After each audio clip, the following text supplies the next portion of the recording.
Buen día, queridos hermanos, me da mucho gusto saludarles, darles la bienvenida a esta serie que hemos denominado Siguiendo a Jesús en el Evangelio de Marcos. Nos encontramos ya en el capítulo 10, vamos a comenzar el capítulo 10 en el versículos del 1 al 12.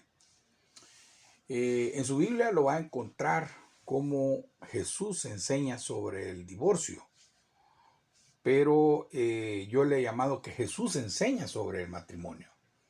Así que bajo esa perspectiva le doy la bienvenida y le sugiero que tome su Biblia, busque ahí el Evangelio de Marcos en el capítulo 10, versículos del 1 al 12, para leerlo y después hacer algunas consideraciones respecto al tema y que el Espíritu Santo nos ayude y nos enseñe en la palabra. Vamos a leer, dice así el versículo 1 del capítulo 10. Levantándose de allí vino a la región de Judea y al otro lado del Jordán, y volvió el pueblo a juntarse a él, y de nuevo les enseñaba como solía. Y se acercaron los fariseos y le preguntaron para tentarle si era lícito al marido repudiar a su mujer. Él respondió, les dijo, ¿qué os mandó Moisés? Ellos dijeron, Moisés permitió dar carta de divorcio y repudiarla. Y respondiendo Jesús les dijo, por la dureza de vuestro corazón os escribió este mandamiento, pero al principio de la creación, varón y hembra, los hizo Dios. Por esto dejará el hombre a su padre y a su madre y se unirá a su mujer, y los dos serán una sola carne. Así que no son ya más dos, sino uno. Por tanto, lo que Dios juntó no lo separe el hombre. En casa volvieron los discípulos a preguntarle de lo mismo, y les dijo, cualquiera que repudia a su mujer y se casa con otra, comete adulterio contra ella. Y si la mujer repudia a su marido y se casa con otro, comete adulterio. Hasta ahí el texto. Bueno, el último lugar en el que habíamos identificado al Señor Jesús en el estudio pasado fue en una casa allá en Capernaum, ustedes recordarán, donde les enseñaba a los discípulos, y el evangelista Marcos hoy continúa la narración diciendo que se levantan de ahí y van a la región de Judea. Jesús deja Galilea y comienza su viaje a Jerusalén, en donde habría de llevar a cabo la consumación de su servicio del siervo de Dios en la cruz. En el camino, las multitudes le buscaban y se unían a él, y él no perdía la oportunidad para enseñar. También era un tiempo para enseñar y seguir instruyendo a sus discípulos acerca de los grandes principios del reino de Dios. Fue allí cuando los fariseos le preguntaron, para tentarle, dice la palabra, si era lícito al marido repudiar a su mujer. Los fariseos aparecieron nuevamente en la escena con las mismas intenciones de buscar cómo atrapar al Señor en sus palabras con el fin de crearle problemas. La cuestión que le plantearon en esta ocasión era relacionado con uno de los puntos más discutidos, imagínense, un tema de discusión en las escuelas rabínicas de aquellos tiempos. Así que cualquiera que fuera su postura siempre va a encontrar o siempre encontraría una oposición de un buen sector del judaísmo, porque ese tema los había separado, habían dos escuelas más bien. Por otra parte, también estaba fresco el tema de Herodes. Recordemos que Juan el Bautista había denunciado enérgicamente al rey Herodes por causa de Herodías, mujer de su hermano Felipe, del que se había divorciado, para casarse con Herodes. Juan el Bautista le recriminó por ello y le dijo: no te es lícito tener la mujer de tu hermano. Y como sabemos, esto le costó la vida a Juan. La pregunta es, ¿hablaría Jesús con la misma osadía con la que lo había hecho Juan? Los fariseos sabían que sería así y esperaban que esto condujera al fin de su vida y hacerlo desaparecer del mapa, sin que ellos tuvieran que mancharse las manos. Todo esto, hermanos, habla mal, muy mal acerca de los fariseos. Por un lado estaba su odio y hostilidad hacia Jesús. Y por otro, la trivialidad con la que trataban un tema tan importante como el del matrimonio y el del divorcio, que les interesaba a ellos. Manifestaban un corazón duro y muy insensible. Para ellos el matrimonio no era un vínculo definitivo. Su propia pregunta revelaba que pensaban en él como algo temporal. Y por otro lado, no podían ocultar su machismo cuando ellos le dicen a Jesús: ¿es lícito al marido repudiar a su mujer? Es evidente que para ellos la mujer no tenía derechos legales. Todos estaban a disposición del marido. Nosotros, hermanos, debemos tener cuidado de no tratar este tema con la misma frivolidad que lo hacían los fariseos. El divorcio es un tema complejo y controvertido. Y sin duda que hay que tratarlo, pero no olvidar que toca las emociones de las personas a un nivel profundo. Por lo que al hablar de todo esto no podemos exponerlo simplemente con un tema bíblico frío, sino que debemos pensar que siempre en las personas, debemos pensar en familias, en relaciones rotas, en mucho dolor, sufrimiento a causa de una separación. En nuestra búsqueda de respuestas acerca del tema, en este estudio, no se puede dejar de que nuestro corazón sea el que nos guíe, sino que, como en cualquier asunto relacionado con la moral y la doctrina, debemos confiar en la infalible palabra de Dios. Y no en nuestro corazón, porque nuestro corazón, como ya lo hemos visto en otras ocasiones, es engañoso. Y en esto necesitaremos especialmente la ayuda del Señor.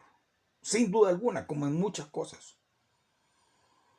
Las personas que más se interesan por este asunto lo hacen porque están implicadas emocionalmente en una ruptura matrimonial.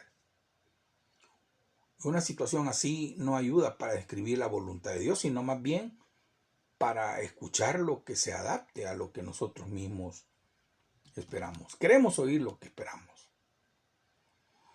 También tendremos que estar especialmente alerta para que nuestras convicciones sobre el tema no se vean influidas por los patrones de moralidad, oiga bien, de la sociedad en que vivimos.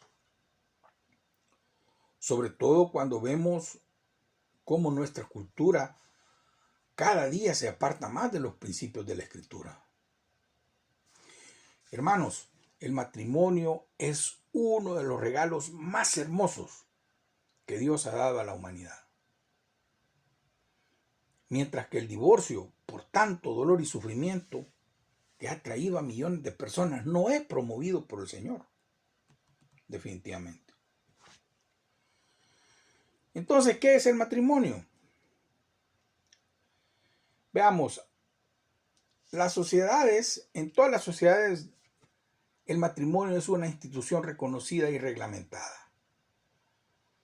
Y no fue el hombre quien la diseñó, sino fue Dios mismo quien lo hizo en el comienzo de la creación. Incluso antes de que el pecado entrara en el mundo. Fue Dios quien instituyó el matrimonio, hermanos. Y nadie puede decirnos mejor que Él cuál es su propósito y también sus las características. El libro de Génesis, como hemos estado viendo en estos tiempos cúlticos, en estos 2 meses atrás, hermanos, que hemos disfrutado ese libro de Génesis al leer los primeros versículos, capítulos, y allí encontramos que el primer lugar debía ser el cauce para la preservación de la raza. Cuando él dice, fructificad y multiplicaos, en versículo 28, es la preservación de la raza. Luego serviría a los cónyuges de compañía, ayuda y apoyo mutuos. Cuando en el versículo 18 del capítulo 2 dice, no es bueno que el hombre esté solo. Le haré ayuda idónea para él. Y una cosa más, implicaba un compromiso de amor y entrega. Cuando dice, serán una sola carne. Capítulo 2, versículo 24 de Génesis. Podemos decir que el propósito de Dios en cuanto al matrimonio es que un hombre y una mujer hallen dentro de él una hermosa relación en todos los campos: espiritual, afectivo, sexual, social, físico. Por lo que la importancia del matrimonio como fundamento de la sociedad está fuera de toda duda. La historia confirma de manera evidente que cuando más se acercan las leyes de un país o un pueblo a lo que la Biblia enseña sobre el matrimonio, todas las estructuras sociales funcionan mejor y la moralidad es más elevada. Para comprender correctamente la importancia del matrimonio desde la perspectiva bíblica, hemos de verlo como un pacto divino. Esto quiere decir que el matrimonio es mucho más que un compromiso humano. Dios mismo interviene para unirlo de forma permanente e indisoluble. Marcos, en el capítulo 10, versículo 9, que ya hemos leído, dice, por tanto, lo que Dios juntó, no lo separe el hombre. Así que los que se casan, hermanos, quedan unidos por la ley de Dios, no solo por las leyes civiles de los hombres.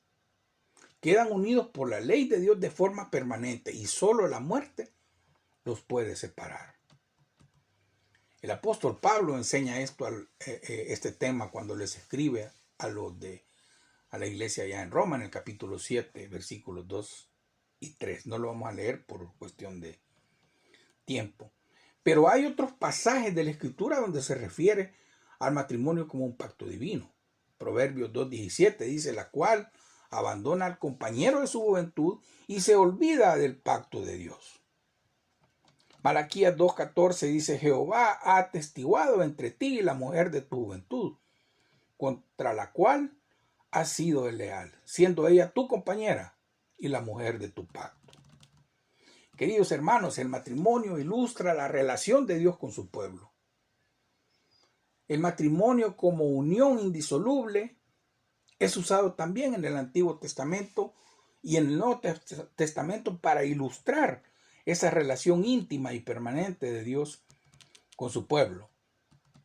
Ezequiel capítulo 16, versículo 8 dice, y pasé yo otra vez junto a ti y te miré y he aquí que tu tiempo era tiempo de amores. Y extendí mi mano sobre ti y cubrí tu desnudez. Y te di juramento y entré en pacto contigo, dice Jehová el Señor, y fuiste mía. Isaías 54:5 dice, porque tu marido es tu hacedor, Jehová de los ejércitos es su nombre. Y en el Nuevo Testamento,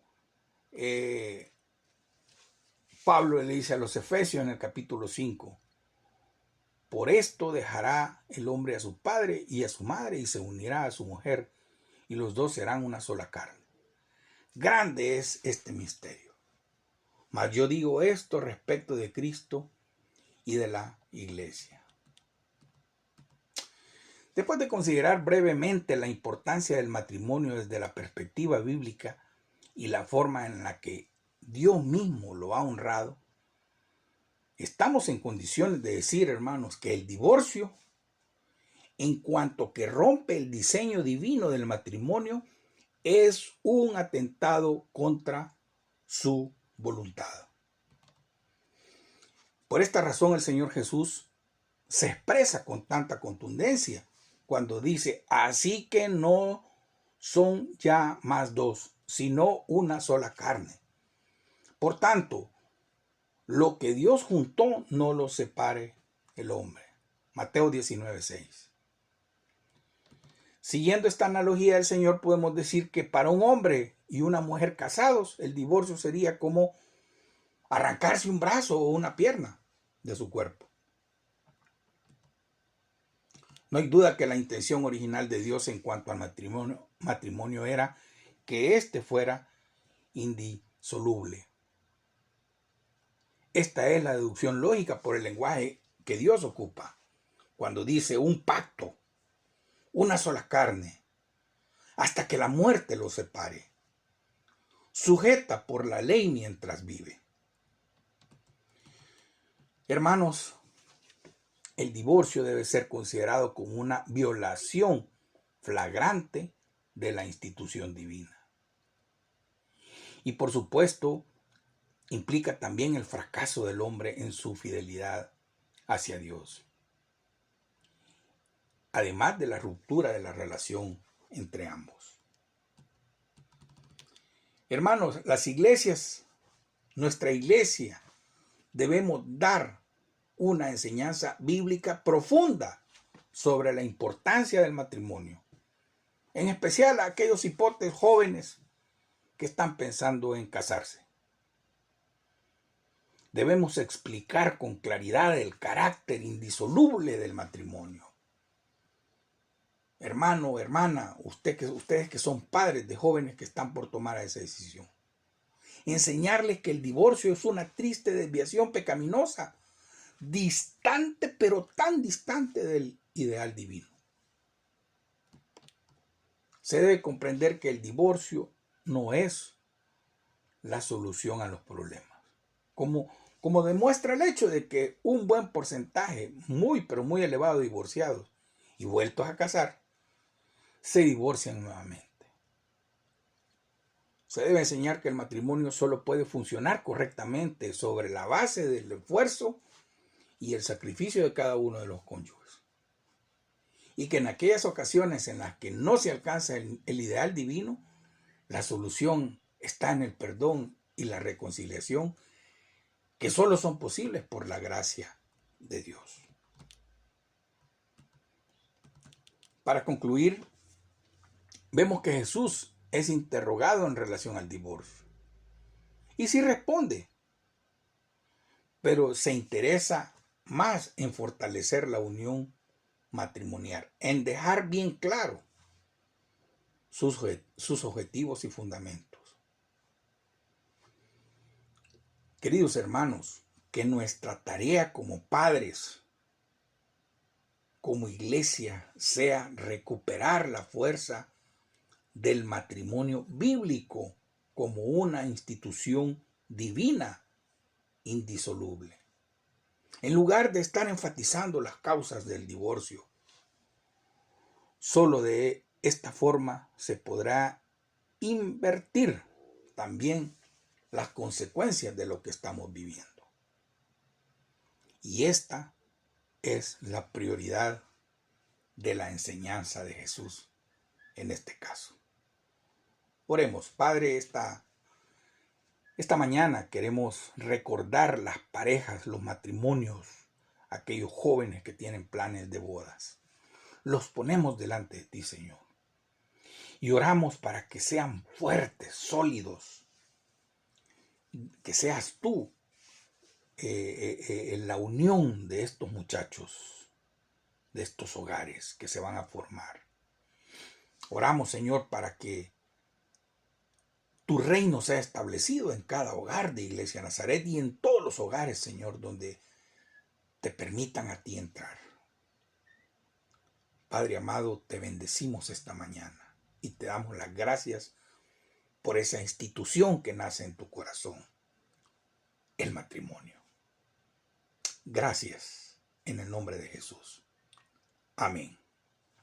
Amén, queridos hermanos, que tengan una muy buena semana. Nos escuchamos el próximo lunes si el Señor lo permite.